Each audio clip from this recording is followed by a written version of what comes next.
Hey guys, Megan here. For those of you who don't know me, I'm one of the co-creators of the Yin Gang Book Club along with Kateri and Natalie, and today is my takeover day. I want to start off by first thanking Andrew and Evelyn so much for their support. We were all texting each other back and forth last night, freaking out with excitement. It's really exciting that they are now involved in this. And thank you to you guys for spreading the word and getting it out there so fast.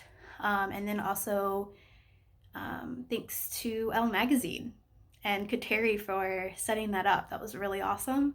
Not just for the Yang Gang Book Club, but also for getting Andrew Yang's name out there even more, which is the whole point of this book club and all the other endeavors that Yang Gangers are doing.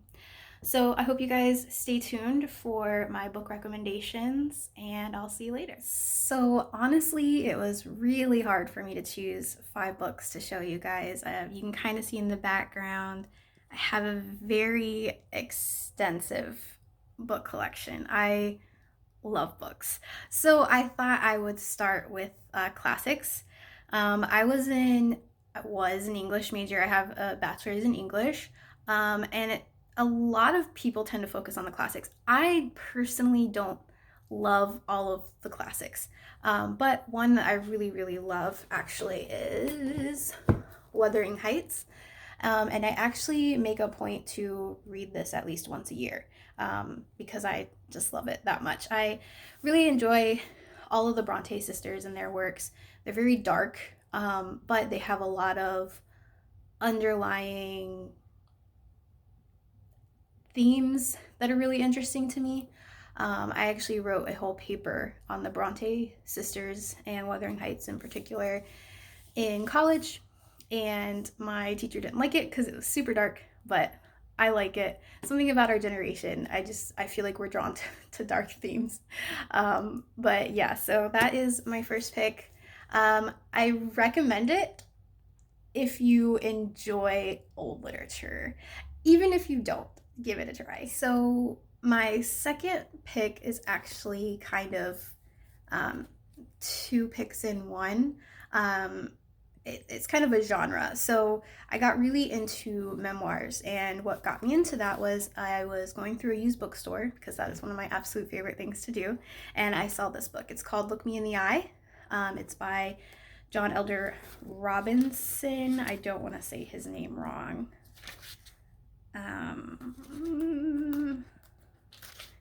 I think so. Anyways, yes, Robinson. So it's basically about his life with Asperger's. He was not diagnosed until he was in his 40s.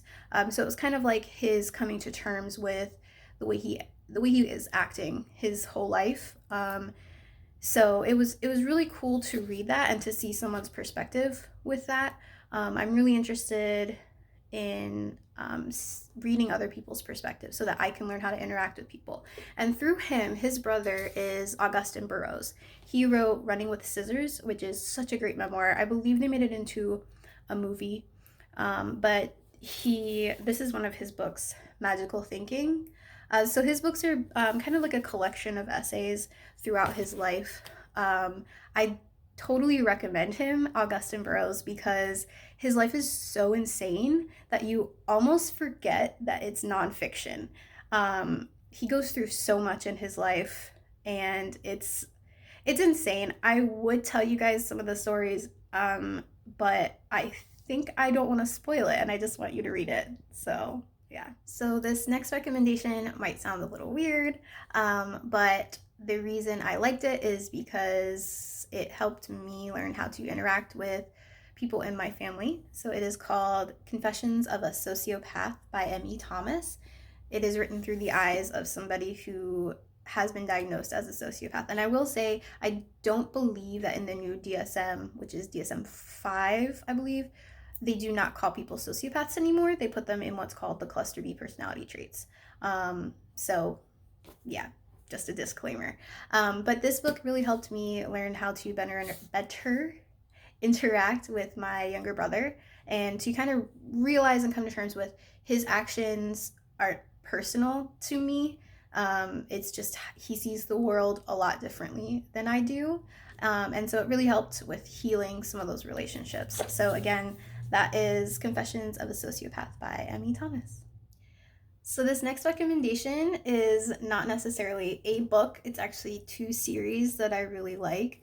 The first one is Uglies by Scott Westerfeld. So in this series, which is like a science fiction, fantasy, dystopia, young adult genre, that was a lot. I know. I don't really know what to classify it.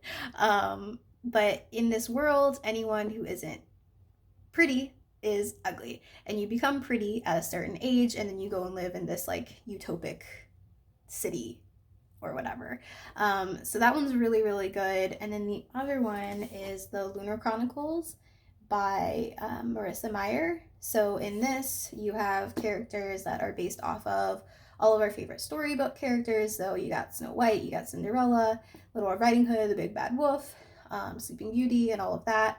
And in these books, they're living in this world where people are turned into cyborgs, but we don't like cyborgs, and we've colonized the moon, and it's really, really interesting. And I love anything that has to do with fairy tale characters that are kind of reimagined. So this is really cool, and I hope you guys read it because I love talking about this kind of stuff. So this last book is a more recently published novel in my personal favorite genre of thriller, mystery, true crime, and all of that. It is The Woman in the Window by A.J. Finn. And I'm not gonna lie, when I first started it, I was a little bored, but I kept with it because I could tell it was gonna get really interesting. So it's about this woman who suffers a tragedy and develops agoraphobia because of her depression and anxiety, and watches people through her window, and she witnesses a murder. Not to toot my own horn, but I'm usually pretty good at figuring out the endings of books before I finish them, and this one I had no clue. I was really taken by surprise.